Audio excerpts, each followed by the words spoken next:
नमस्कार, बहुत स्वागत है आपका न्यूज़ 18 के डिजिटल प्लेटफॉर्म पर। मैं हूं प्रशांत कटारे और आज बताएंगे आपको आखिर कैसे आया असीम मुनीर के हाथ में पाकिस्तान की परमाणु ताकत का कंट्रोल। आखिर कैसे बन गए वो पाकिस्तान के सबसे ताकतवर व्यक्ति। दरअसल असीम मुनीर अब पाकिस्तान के पहले chief of defence forces CDF बन गए, जिससे उनकी शक्ति बढ़ गई है। मुनीर को नेशनल स्ट्रेटेजिक कमांड की निगरानी भी देता है, ये जो देश के परमाणु हथियारों और मिसाइल प्रणालियों का प्रबंधन करता है। इससे मुनीर देश के सबसे शक्तिशाली सैन्य अधिकारी बन गए। पाकिस्तान में असीम मुनीर की पावर अब और भी ज्यादा बढ़ गई है। असीम मुनीर के हाथ में अब पाकिस्तान की न्यूक्लियर ताकत का बटन लग चुका है। अब न्यूक्लियर ताकत का कंट्रोल मुनीर के हाथ में आ चुका है। हाल ही में शहबाज शरीफ सरकार ने पाकिस्तान के पहले चीफ ऑफ डिफेंस फोर्सेस यानी CDF के रूप में फील्ड मार्शल असीम मुनीर की आधिकारिक नियुक्ति की है। यह देश में बनाया गया एक नया और शक्तिशाली सैन्य पद है। इस नियुक्ति के साथ ही मुनीर अब तीनों सशस्त्र सेनाओं के शीर्ष प्रमुख बन गए। पाकिस्तान के राष्ट्रपति के आधिकारिक एक्स हैंडल पर लिखे पोस्ट के अनुसार राष्ट्रपति आसिफ अली जरदारी ने फील्ड मार्शल सैयद असीम मुनीर की COAS और साथ ही CDF के रूप में 5 वर्षों के लिए नियुक्ति को मंजूरी दे दी है। अब असीम मुनीर के पास न्यूक्लियर पावर का कंट्रोल होगा। जी हाँ, CDF का पद न सिर्फ तीनों सैन्य शाखाओं जिनमें थल सेना, नौसेना और वायुसेना पर अधिकार को मजबूत करता है, बल्कि ये उन्हें नेशनल स्ट्रेटेजिक कमांड की निगरानी भी देता है, जो देश के परमाणु हथियारों और मिसाइल प्रणालियों का प्रबंधन करता है। इससे मुनीर देश के सबसे शक्तिशाली सैन्य अधिकारी बन गए हैं। इस नए पद ने मुनीर को वही कानूनी सुरक्षा भी दे दी है जो देश के राष्ट्रपति को मिलती है। फील्ड मार्शल को राष्ट्रपति की तरह जीवन भर किसी भी कानूनी मुकदमे से इम्यूनिटी भी मिल जाती है।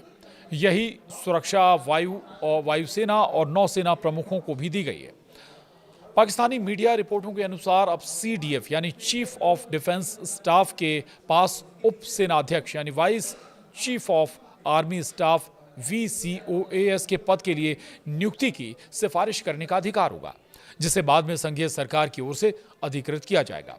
पहले इन नियुक्तियों को करने का कार्यकारी अधिकार नागरिक सरकार के पास होता था। आपको याद दिला दें, पाकिस्तान में सैन्य शासन का इतिहास रहा है।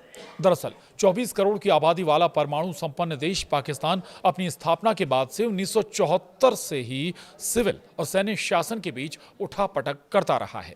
देश पर खुलकर शासन करने वाले आखिरी सैन्य नेता परवेज मुशर्रफ थे, जिन्होंने 1999 में एक तख्ता पलट के जरिए सत्ता संभाली और 2008 तक राष्ट्रपति रहे। तब से सिविल प्रशासन औपचारिक रूप से सत्ता में रहा है। चीफ ऑफ डिफेंस फोर्सेस का पद पिछले महीने संविधान के 27वें संशोधन के तहत स्थापित किया गया था, जिसका मकसद सैन्य कमान को केंद्रीकृत करना था। यह नया पद chairman joint chief of staff committee यानी CJCSC की जगह लेता है, जिसे अब समाप्त कर दिया गया है। तो अब असीम मुनीर की ताकत भी पाकिस्तान में असीम हो गई है। असीम मुनीर, जिन्हें इस साल फील्ड मार्शल के पद पर पदोन्नत किया गया, एक साथ सेना प्रमुख COAS और CDF के पद का कार्यभार संभालेंगे, जिससे वो दशकों में पाकिस्तान के सबसे शक्तिशाली लोगों में से एक बन गए हैं। वो पाकिस्तान के इतिहास में पहले सैन्य अधिकारी हैं जिनके पास 5 स्टार रैंक फील्ड मार्शल और COAS और CDF की संयुक्त कमान एक साथ है। वो देश के इतिहास में फील्ड मार्शल का खिताब रखने वाले दूसरे सेना अधिकारी हैं। पहले जनरल अयूब खान थे, जिन्होंने 1965 के भारत पाक युद्ध के दौरान पाकिस्तान का नेतृत्व किया था। तो पाकिस्तान से जुड़ी ये खबर, इसमें बस इतना ही। नमस्कार।